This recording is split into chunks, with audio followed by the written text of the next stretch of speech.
पहले कादिर मंदोखेल साहब की जानिब जाएं, चूंकि उनके भी कुछ तहफ़्फ़ुज़ात रहे हैं पाकिस्तान पीपल्स पार्टी की हल्का बंदियों के हवाले से।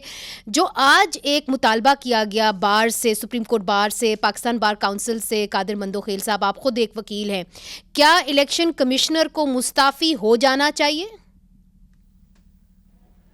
देखिए, अगर एक ही जुमले पे आप जवाब मुझसे पूछेंगे तो मैं कहता हूँ नहीं। अच्छा।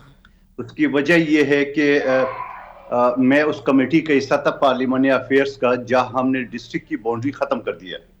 और मेरा डिस्ट्रिक्ट जो ना एक हल्का, हम दो डिस्ट्रिक्ट, दो सीटें, 10,47,000 आबादी है। अच्छा। और ऐसी आबादी है वहां 5 लाख के ऊपर सीट है। तो मैंने सबसे पहले इलेक्शन कमीशन में ये एतराज किया कि चूंकि मैं उस कमेटी का हिस्सा था और बलूचिस्तान में एक डिस्ट्रिक्ट का, 5 डिस्ट्रिक्ट का एक सीट है, तो आप इस तरह ये किस तरह करो कि एक मिसाल मेरे बराबर में जो डिस्ट्रिक्ट है, डिस्ट्रिक्ट ईस्ट वेस्ट, उसकी 8.5-9 लाख का है और मेरी 10,47,000 है। और दूसरा हल्का जो मेरे साथ अब्दुल कादिर पटेल साहब है, तो उसकी 10,44,000 है। तो उन्होंने स्टेट अब ये मना कर दिए। चलो, मैंने कब मना कर दिया। दूसरा मेरा एतराज ये था कि 3 सब डिवीजन है हमारे डिस्ट्रिक्ट में, तो 3 सब डिवीजन को एक हल्का जो ना मेरा एक सब डिवीजन में पूरा हल्का बन सकता था, उसको एक टुकड़ा काट के और दूसरे सब डिवीजन को दिए, वहां से काट के मुझे दिए गए। तो मैंने कहा जनाब, मेरा पूरा सब डिवीजन में एक हल्का बन सकते, आपने क्या किया, वो भी नहीं माना।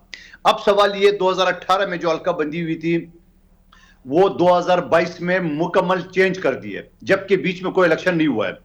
फिर जब 2023 में अलकाबंदी जो जो प्रिलिमिनरी जो डिलिमिटेशन आया, उसमें फिर 2022 से भी मुख्तलिफ तब। अच्छा। चलो ठीक है भाई, फिर हमने एतराज़ात जमा किए, तो जी। हमारे सारे पीपल्स पार्टी के एतराज़ात मुस्तरद कर दिए। 2023 में भी नहीं रहे, वो 24 के लिए जो बिल्कुल अलग मगर कर आप दिए फिर उसके भी पूरा। कह रहे हैं कि चीफ इलेक्शन कमिश्नर को मैं मुस्ताफी उसी तरफ नहीं आ रहा हूं। होना चाहिए। मैं उसी तरफ आ रहा हूं, मैं उसी तरफ आ रहा हूं। अब सवाल ये है, अब सवाल बिल्कुल, ये तराजात, हमारे खदशात सब अपनी जगह पे है। क्या मेरे मोहतरम जो वकला भाई है या वो अदारे हैं, उनको सुप्रीम कोर्ट का आखिरी जजमेंट याद नहीं है? क्या अच्छा। सुप्रीम कोर्ट के चीफ जस्टिस ने नहीं कहा कि कोई इलेक्शन के बारे में किसी ने शक शबा किया है, वो अपनी बीवी से तो बात करे मगर टीवी पे ना करे, हमारे मुंह पे ताले लगाए। फिर उसके बाद अतर मिल्ला साहब ने लास्ट वीक में एक केस में कहा कि खबरदार किसी ने इलेक्शन के ऊपर बात की है तो तुम्हें बिल्कुल अदालत कहा। को नोटिस आएगा। बिल्कुल कहा। फिर उसके बाद लाहौर हाई कोर्ट के एक सिंगल जज ने सारे के सारी जो ना वो पानी फेर दिए चीफ जस्टिस की कार्रवाई पे। फिर चीफ जस्टिस ने कहा कि नहीं जी, ये सारी चीजें उन्हें अपने हाथ में लिए और इलेक्शन का ऐलान कर दिया। बिल्कुल अब ऐसा हुआ। सवाल ये कि सुन, अब अगला जुमला सुन, क्या पाकिस्तान बार कौंसिल को अभी जब इनकी दरखास्तें उकला हमारे भाई है उनकी मुस्तरद हुई है, तब जाके ये लगा गैर? और फिर अच्छा ठीक है सर, ये आपने जो सवाल किया है ना एक जुमला और जी जी आप मुझे एक और बता दो। पाकिस्तान बार कौंसिल को यह भी नहीं पता कि चीफ जस्टिस जो ना वो अलकाबंदी नहीं बनाता है, वो एक कमेटी बनाती है।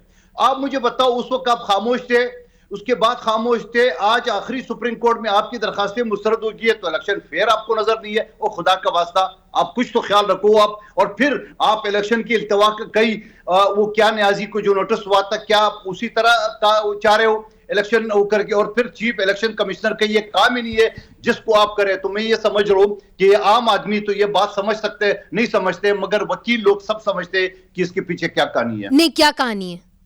आपने लंबी तकरीर की, एक लफ्ज कुछ एक लाइन में बताएं, क्या कहानी है?